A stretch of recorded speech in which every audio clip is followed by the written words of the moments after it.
All right. What was just the decision on finally naming Miller Moss the starting quarterback? I just felt like we got to a point where we'd seen enough of the guys, and just felt like that was the right decision for the team. And it was close. It was close. Give Miller a lot of credit. I think he improved and handled the competition well. Jade Maeva improved drastically, which I think we all expected there would be some improvement. It was a major jump for him, and really proud of how he handled the competition. I mean, he was right there neck and neck with him the entire time, which was a big move from the spring. You could tell his familiarity with offense certainly helped. Jake Jensen continues to do some nice things. Has been a just great guy in the room, but just consistently Miller was still the best, and still the guy that we feel like gives this team the best chance to win and play well. And he's built off the momentum from the bowl game and from spring, and I think is playing at a high level and has done it very consistently. And I think it's his consistency every day as a player, as a leader, operating the offense that is certainly part of what makes him the player that he is. If Miller ever wasn't available for any reason, just how comfortable are you at this point with Jaden potentially stepping in? Yeah, extremely comfortable. I mean, I'd go play anybody with him the way that he practiced and competed, and he's a talented kid. He's got a really bright future here. There's no doubt about that. It was a great battle, and that's typically the rooms I've been in when there are great battles. It makes both guys better, and I think you could certainly say that about this competition. Right guard seemed like the other open battle the main open battle on offense. In terms of that, do you feel like you have clarity on that? We're getting it. We've had Amos has been in and out of the lineup a little bit here during camp, so we got to see a lot of him early. He's back with his full go now, but we had a period of time where he wasn't full go and wasn't able to do everything, and so we still want to see a little bit more of him. Alani's done a nice job here in the last I would say 7 to 10 days of really elevating his game and taking advantage of some of those reps when Amos wasn't there, and so he's playing well. Gino is starting to really get healthy. He's one that's just going to get better even throughout the season as he continues to recover from that knee, and he's finally full go with us, and you can tell he's getting stronger, more confident every day. So yeah, we still got a handful of guys that we're going to look at. So not quite decided there, but I mean, we've got an idea of kind of who that top 7 or 8 are in the O-line room for sure. Two-part Branch Brothers question. What's Zion's status? And then with Zachariah, what's the area that he's tightened up the most or grown the most in as a receiver? Zion had to have a small procedure done on one of his fingers or on his hand. Extremely minor. He'll miss like a day or two and he'll be back in, but he's had a really good camp, and impressed with his ability to.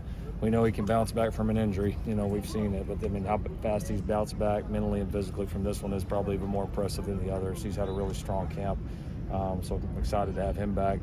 I think Zach's improving. We've challenged him to be a bigger part of the offense and a more consistent receiver, more consistent blocker. I think he's taken that challenge head on, and seen a lot of bright spots from him in camp so far. Were you most significantly improved than where you were a year ago, defensively? Oh man, I hate to get. I know you got to ask. I hate to get into the comparisons of it. There's just a lot of it that's different, what we're doing, how we're doing. I do think it's been impressive how our coaches have kind of meshed together, and then how our players have been able to pick up our scheme, kind of take to that coaching. I watch us, and I don't feel like I'm watching a group that's only been doing this for a few months together. It's been a pretty consistent feeling really ever since we hit the field with this group of coaches and in this particular scheme, is you feel a comfort level and a confidence about our guys within that scheme. So it's got to show up on Saturdays here pretty quick, but I think just more the overall feeling of the group certainly feels different, and obviously we'll go let the results speak for themselves. What was your main takeaway from the scrimmage on Saturday? What popped out to you? Well, we did a lot of situational work, and we certainly featured a lot of our younger players or guys that haven't played just a million reps, and the older guys got a lot of reps too. It was honestly just kind of like it's been before. It's the majority of our practices. It was a lot of back and forth. I think that's kind of how this whole camp has been. It's like it's not even really one team dominates a day very often. It's kind of this period, then that period, and then this period. It's back and forth, and so it has been very competitive. I think the you feel on the field the size difference in this team. You feel it's kind of the physicality, the battle at the line of scrimmage. Absolutely feels different, and I think anytime we get on the field together in a team or like scrimmage scenario, I certainly feel that. It's been a few years since you've had an official special teams coordinator on staff, just with that title change for Ryan Doherty and then also for Taylor Mays and Zach Crabtree. Just what went into that and with each of those three guys? Yeah, Ryan's been with me for a long time. He's been loyal. We've coached together for a long time. He's done a great job everywhere he's been, and now with the new rule change, he's able to do more than he ever has, and so he's always had a big role special teams wise. He hasn't he hasn't been the one calling it on game day and been able to coach the guys, but he's certainly had a big role behind the scenes in terms of the specialists that we recruit, breaking down opponents, making suggestions and recommendations from a scheme standpoint, during the week. And now, he's certainly become more active in the coaching with this new role. I mean, he's more heavily involved, and I think that's an advantage for us because he's really good at what he does. So he deserves it. Honestly, a long time coming for him. And then, yeah, for Zach and for Taylor, two guys that have been, loyal here throughout our entire time here, have worked their tails off. They've made themselves both very valuable members of our staff, and wanted to give a chance to be able to reward, their loyalty and the hard work that they put in, and just felt like that was an appropriate thing to do. You always use a rotation generally at running back.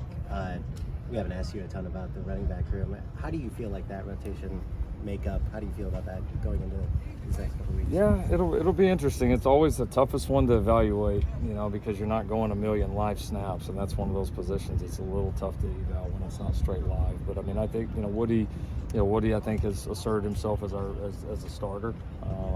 But I think Quentin is certainly firmly in the mix, and will certainly get an opportunity to play a bunch. And we like the other two quite a bit. I mean, I can absolutely see a scenario for both Amarian and Brian Jackson to contributing majorly to this team. I mean, we feel very good about those four. We feel like we have four contributors, and we know if history's any indication, we're going to need them all at some point. So, but right now, Woody and Quentin have at least at this point separated themselves as the 1 and 2. Thank you, All right. Riley. Thanks, everybody. Yep. Thanks again.